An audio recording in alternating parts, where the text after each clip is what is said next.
Hoje a dica de livro é importante porque é um assunto bem sério.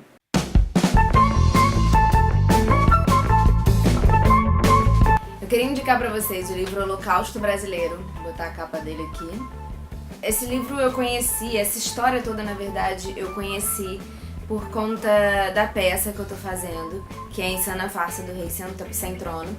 Essa peça conta a história de loucos, e entre aspas, porque vocês vão entender quando eu contar a história do livro, que estão internados no hospício. Eles são instruídos, são chamados a representar Macbeth de Shakespeare. E em algum momento os personagens e os próprios loucos eles se misturam e começam a fazer denúncias sobre um monte de coisas que acontecem ali. E aí a gente foi pesquisar todo esse universo, todas as questões que envolvem falar de um hospício, falar da loucura e tudo mais. E dentre as descobertas que eu fiz nas minhas pesquisas, eu cheguei na história do Holocausto Brasileiro. Tem um documentário e tem esse livro da Daniela Arbex. Ele conta a história, esse livro, de um manicômio, de um hospício em Barbacena, que existiu por muito tempo, no século XX, acabou provavelmente nos anos 2000 alguma coisa, não me recordo agora.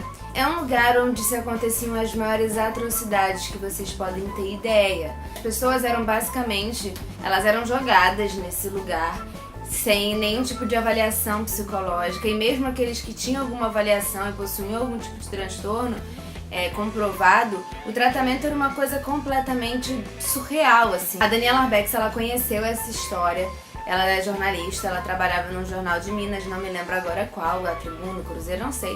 Ela trabalhava nesse jornal e foi fazer uma série de reportagens, sobre essa questão do tratamento psicológico e das internações em Minas.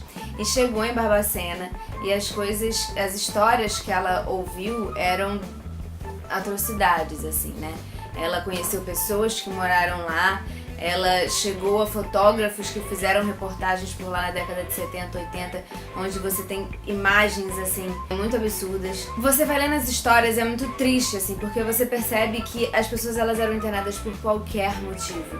E se você tinha um pouquinho de transtorno, alguma coisa, isso aumentava profundamente. Se você não tinha nada, você passava a ter pelas condições em que você vivia. As pessoas, elas ficavam...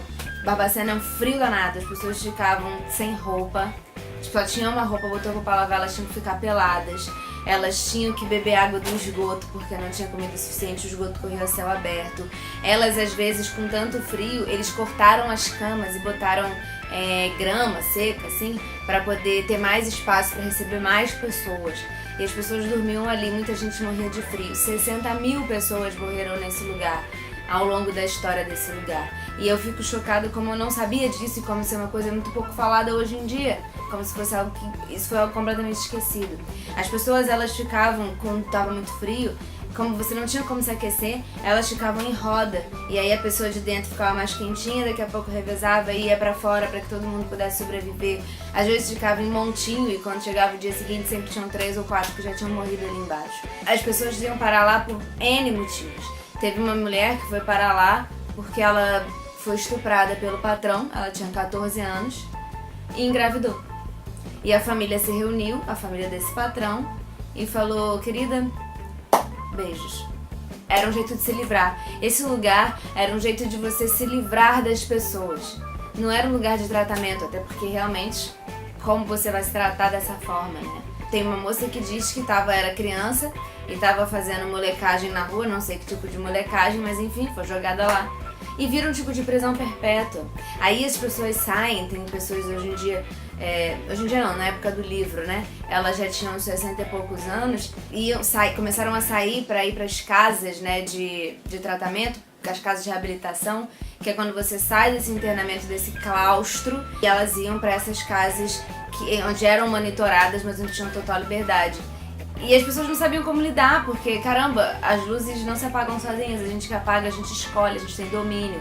Tem gente que usava 2 vestidos porque ela andava sem roupa e agora ela tem roupa, então ela andava com 2 vestidos. Tem uma que ficou com diabetes porque ela descobriu que comer dá prazer, que ela pode ter prazer em comer, porque eles comiam uma ração horrorosa lá, uma papa. E aí ela descobriu o refrigerante, agora não vive sem. E como você vai julgar, enfim, né? Não tem como. São histórias absurdas, histórias que você não imagina, né? Porque, sei lá, gente, eu não sabia que essas histórias existiam e esse livro me marcou muito, assim. Eu li pra construir um personagem, eu li pra aprender mais e fui além de construir um personagem, assim. Foi uma lição de vida de muitas coisas. E se você para pra fazer uma analogia, será que a gente ainda não faz isso hoje em dia, né? Nessa época, se julgava, eram loucos. E as pessoas que foram parar ali por N motivos. Mas ninguém queria saber. Quem se importava eram os loucos, eram aqueles que falam sozinhos, aqueles que tomam água do esgoto. E por quê? E a gente não faz isso hoje em dia? Esse livro, para além de tudo, ele me confirmou pensamentos que eu já tinha de que sim, a gente tem que pensar que o outro tem uma história. Aquela pessoa tem uma história, ninguém tá onde tá à toa. Foi chocante esse livro, ele só reforçou a minha ideia de que todo mundo tem história e todo mundo merece ser muito bem tratado, não importa que imagem elas nos mostram, né? É isso, eu queria muito recomendar esse livro pra vocês, assim, ele é bem pesado, mas a Daniela Arbex, ela fez um serviço pra humanidade, assim, de mostrar essa história, né? Mostrar essa luta, mas vocês precisam conhecer essa história, tá bom? Curtam, comentem, compartilhem. Obrigada, beijos.